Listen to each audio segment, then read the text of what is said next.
Halo, selamat sore, selamat siang, sorry. Assalamualaikum warahmatullahi wabarakatuh. Salam sehat untuk kita semua, ya. Lanjut lagi terkait transportasi pelayaran dalam meningkatkan keselamatan, kemudian kenyamanan serta pelayanan dalam bertransportasi. Jadi tentu beberapa jenis ya, jenis daripada transportasi kegiatan transportasi pelayaran, di antaranya yaitu ada angkutan penyeberangan. Nah, inilah di Indonesia ya. Kita ini kan negara kepulauan. Jadi tentu peluang untuk transportasi ini sangat besar. Di antaranya ada moda atau jenis transportasi penyeberangan. Penyeberangan pun tentu berkaitan sangat erat dengan transportasi jalan, juga di antaranya pengangkutan kontainer salah satunya serta beberapa yang diangkut oleh moda transportasi darat. Kemudian ya tentu flyer ini kan dapat mengangkut dengan jumlah yang sangat besar ya. Beda dengan transportasi darat, dalam truk itu kan tentu terbatas angkutannya. Apalagi moda transportasi pesawat tentunya sangat terbatas sekali daya angkutnya.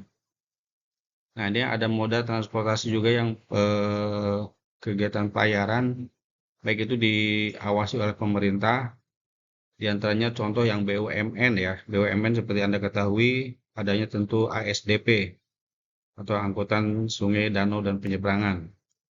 Tapi tidak sedikit juga yang dari swasta, baik itu moda transportasi perintis maupun yang dalam penugasan. Ini kalau di pemerintah biasanya diawaki oleh kapal-kapal pelni ya, BUMN. Kemudian terkait dengan perizinan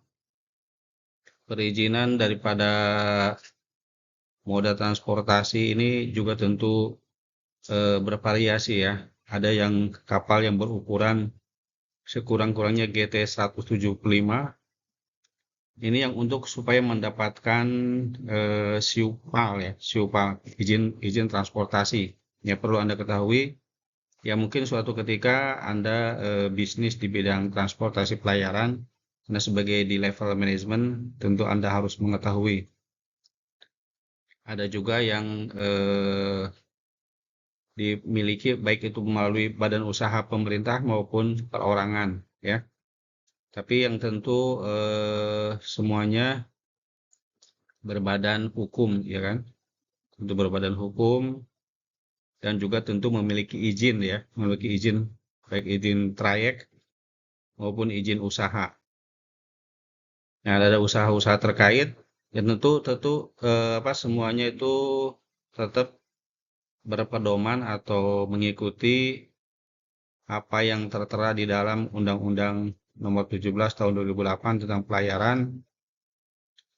Beberapa usaha jasa terkait, diantaranya ada bongkar muat ya, atau yang biasa kita kenal dengan PBM. Ada juga jasa pengangkutan transportasi. Nah, ini cukup bervariasi sebetulnya. Ya, seperti kita tahu, ada baik itu tracking ya, truk maupun kontainer ataupun dengan mobil tangki. Pada dasarnya tentu ada kaitannya dengan moda transportasi pelayaran. Bahkan itu akan menentukan dengan pada saat pemuatan ya. Ya umumnya walaupun kita sebagai orang engine, tentu kita pun harus mengetahui orang mesin ya. Ada bagian dek yang mengatur pemuatan, biasanya dia melakukan baik itu stowage plan ataupun rencana pemuatan ya, ataupun pengaturan pemuatan yang biasa dikenal dengan eh, cargo handling ya, cargo handling, pengaturan atau penanganan muatan. Tentu juga ada pengaturan daripada perhitungan ya, perhitungan muatan, kemudian juga tentu ada penanganan muatannya itu sendiri. Nah, itu biasanya berhubungan dengan cargo manifest ya. Jadi muatannya itu harus tertulis secara rinci jenis-jenis muatan dan bagaimana penanganannya. apakah muatan itu contohnya butuh dilakukan ya diberlakukan pada temperatur minus, contoh ini dangerous cargo ya, dangerous cargo ada yang muatan harus di bawah minus 60 derajat. Nah, itu tentu harus tercatat. Jadi jangan sampai muatan yang berbahaya ataupun dangerous cargo dengan penanganan khusus tapi karena berhubung tidak dicatat di manifest sehingga si awak kapal ya pengangkut tidak mengetahui karena memang tidak dicatat. Ini yang sering terjadi demikian. Kemudian tentu ada juga kewajiban dan tanggung jawab daripada pengangkut. Perusahaan angkutan wajib atau memang demikian dipersyaratkan untuk dapat mengangkut penumpang ataupun barang, terutama apalagi angkutan itu yang dari pos ya. Ini tentu harus dengan perjanjian pengangkutan. Perjanjian pengangkutan tersebut ya ditunjukkan dengan tiket tentunya, salah satunya itu adalah salah satu bukti bahwa atau dokumen ya, dokumen pengangkutan. Dan ini kaitannya juga tentu dengan asuransi, apalagi manusia ya, manusia. Itu manusia itu adalah yang patut sangat dihormati atau dihargai ya, karena nyawa manusia tentu tidak ada harganya. Mobilisasi baik itu dari pemerintah maupun antar armada, baik itu kapal niaga, baik itu di bawah pemerintah maupun swasta ya. Yang jelas tentu patut atau harus diikutkan dengan asuransi. Itu tadi ya, berkaitan dengan keselamatan lagi-lagi. Jadi keselamatan tentu yang paling utama.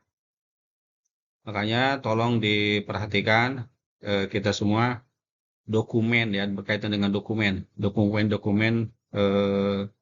cargo manifest ya tentu itu ya tadi kaitannya dengan asuransi. Karena kita semua tentu tidak berharap terjadinya kecelakaan, namun kecelakaan itu bisa terjadi kapanpun dan dimanapun. Tentu kita mengantisipasi ya, istilahnya yang biasa disebut dengan apa namanya ya, kita antisipasi dan ada mitigasi apabila terjadi suatu kecelakaan atau bencana, kita harus tahu apa yang harus dilakukan. Tentu perlu ada juga barang-barang bukti ya, kemudian nanti asuransi akan mengecek daripada bukti-bukti tersebut, terutama apalagi ada barang-barang khusus yang diangkut.